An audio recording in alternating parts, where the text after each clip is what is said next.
Shalom Aleichem, olha nós aqui mais uma vez, falando com você, uma satisfação imensa.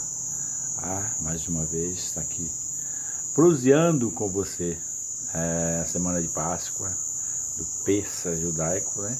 Páscoa, Páscoa para as outras denominações já passaram, mas no judaísmo ela continua.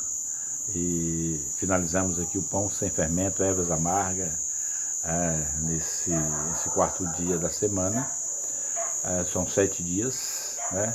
Mas temos o 8º dia, que é hoje, né? A partir do pôr do sol, o 8º dia. Então, feriado no primeiro, Pessa. A partir daí a gente começa a contar o Omer. E sendo assim, hoje o Omer é de número 7, né? A contagem que nós fazemos aí é ter 49 e mais um, que é o Shavuot. Mas o que diz esse feriado hoje?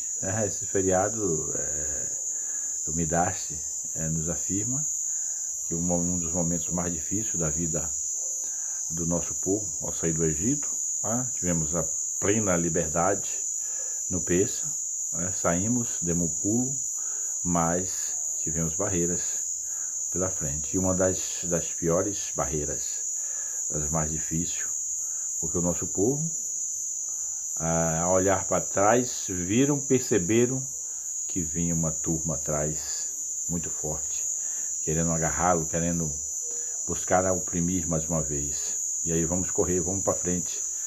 Mas o que tem pela frente? Que tem mar, barreira pela frente. O mar de Junco estava aí, conhecido até então como o Mar Vermelho. E aí começou a confusão no meio do nosso povo, né? Trabalhar com gente não é brincadeira.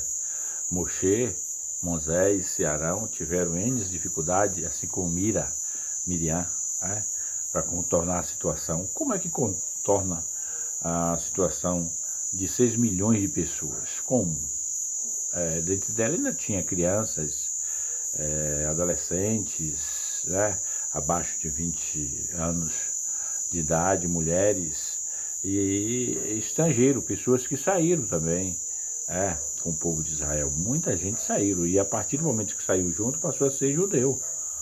Judaísmo é assim, se você acompanhou, se você quer fazer parte da turma, sai junto, você passa a ser judeu. E uma coisa eu digo, voltar atrás, nunca mais. Se você quer seguir o caminho do judaísmo, o conselho que dá, não é necessário, não seguir. Você é um goi, e você pode obedecer as 7 leis noéticas. Simplesmente assim, não precisa ser judeu. Mas alguém quer ser? Bom, se quer ser, a partir do momento que você assume a querer ser judeu, você não volta mais atrás. Você pode ser um judeu, se você não cumprir os preceitos, você vai ser um judeu malvado, mas que vai continuar sendo, vai. Não tem retorno. Mas, seguindo em frente, nosso povo, mar pela frente. E aí, fazer o quê? Algumas pessoas começaram a questionar Moshe e Arão, trazer a gente para aqui, para morrer aqui. Outros, não, vamos se jogar no mar, vamos morrer. É melhor a gente morrer do que voltar a ser escravizado. E assim ficou um impasse muito grande. A ponto de Moshe, também preocupado, claro, ele tinha uma grande responsabilidade. Ele era um homem responsável. E com toda a sua sabedoria, questionar e ir direto ao Eterno. Mas saber o Eterno, o que fazer nesse momento? E o Eterno, sua eterna bondade, Moshe, siga em frente. Vá até o mar e mande o mar se abrir. Vá até o mar. Moshe vai em direção ao mar. E aí, o que acontece? O mar é aberto. O Midrash nos afirma que o mar se abriu em 12 partes, né? 12 valas, 12 estradas. Na crença católica cristã, acredita, né, no mundo secular, que foi só abriu um caminho. mas nós acreditamos que foram 6 milhões de pessoas a mais, passando por um só lugar, era difícil. E como tinha ali a representação das 12 tribos, então cada tribo passou pelo seu vale, seu caminho. Então no judaísmo é afirmado que foram sete estradas, né? O mar abriu 7 porções. E eu sei que isso é novo para você, mas realmente é o que nós acreditamos. Né? E aí o que acontece, né? O rei, com toda a sua malvadeza atrás, meteu a cara também, né? Entrou aí em busca, estavam acreditando que ia trazer o povo de volta, não pensou nas consequências.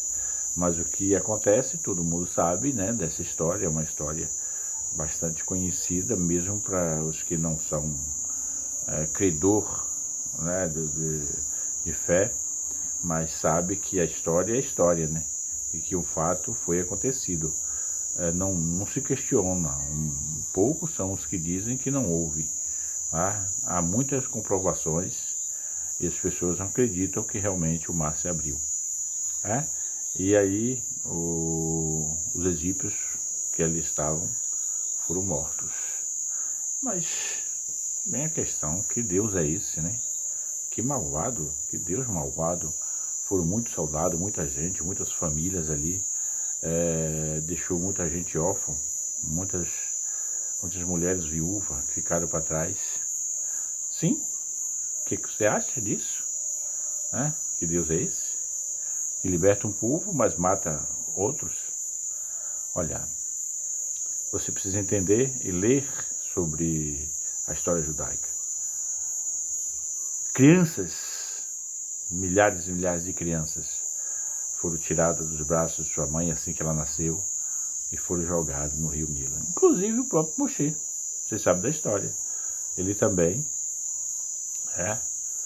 foi liberto, com a inteligência da sua irmã Miriam, foi salvo. O Eterno usou esses anjos para salvar, inclusive, a filha do faraó.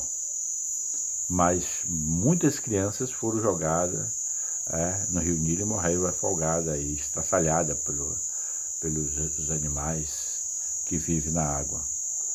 E a lei do que se planta, colhe, dente por dente, está escrito isso. Tá?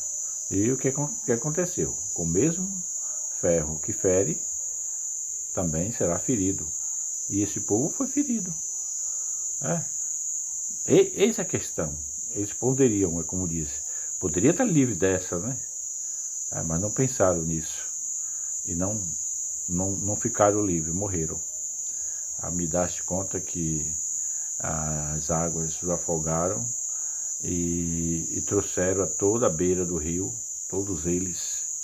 E eles, como estavam bastante protegidos, né, com suas proteções no seu corpo, alguns muito valiosos, e o nosso povo tirou, né, para si o que estavam nele e deixou seu corpo vazio sobre as águas.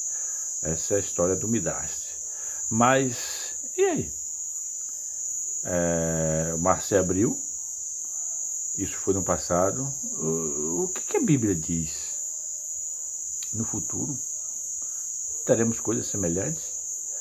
O nosso profeta Isaías,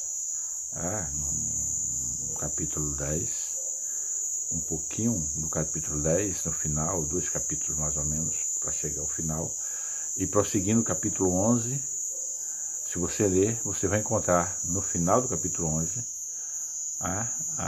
os 2 últimos versículos do capítulo 11 do livro de Isaías, falando que, assim como no mar de Junco, né?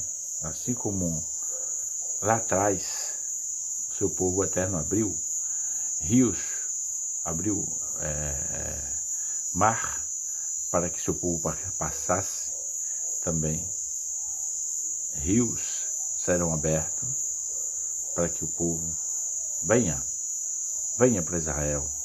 Tá? Essa história aí está em cima do relato sobre a vinda do Mashiach.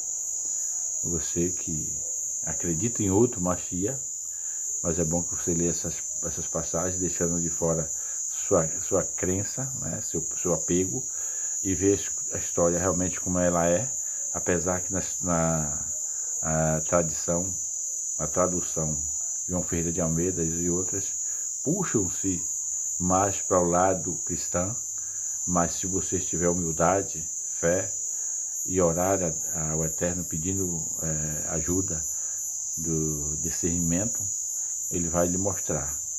A função do Mashiach é essa, o livro de Isaías capítulo 11. E é a função do Mashiach.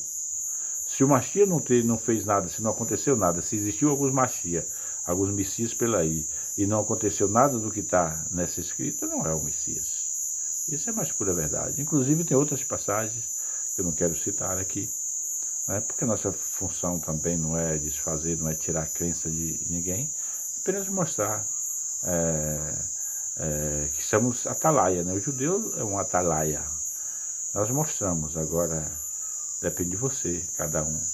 Tá? Então, no mais, Shalom Aleichem, paz esteja convosco. Não deixe de dar a sua opinião, tá? No link aí, passar para alguém, se o positivo ou o negativo, não importa, mas que você faça, né? Para a gente é uma força. Muito obrigado por esse carinho que você tem de parar um pouco para ouvir essa voz me alerta do tio Dea, mas sou eu, tio Dea, com muito carinho. Shalom Aleichem, a paz seja convosco, e vamos seguir contando o Ombê até 59 mais um. Shavuot, vamos estar aqui, e se não estiver aqui em Tiúba, Eluxalai, se Deus nos permitir, vamos estar, e onde estivermos, se puder passar para você uma mensagem, vamos estar pronto aqui, com a ajuda do Eterno, para conversarmos um pouco, papear com você. Um abraço, um beijo, e ficam na Shalom Aleichem, a paz esteja convosco. Amém.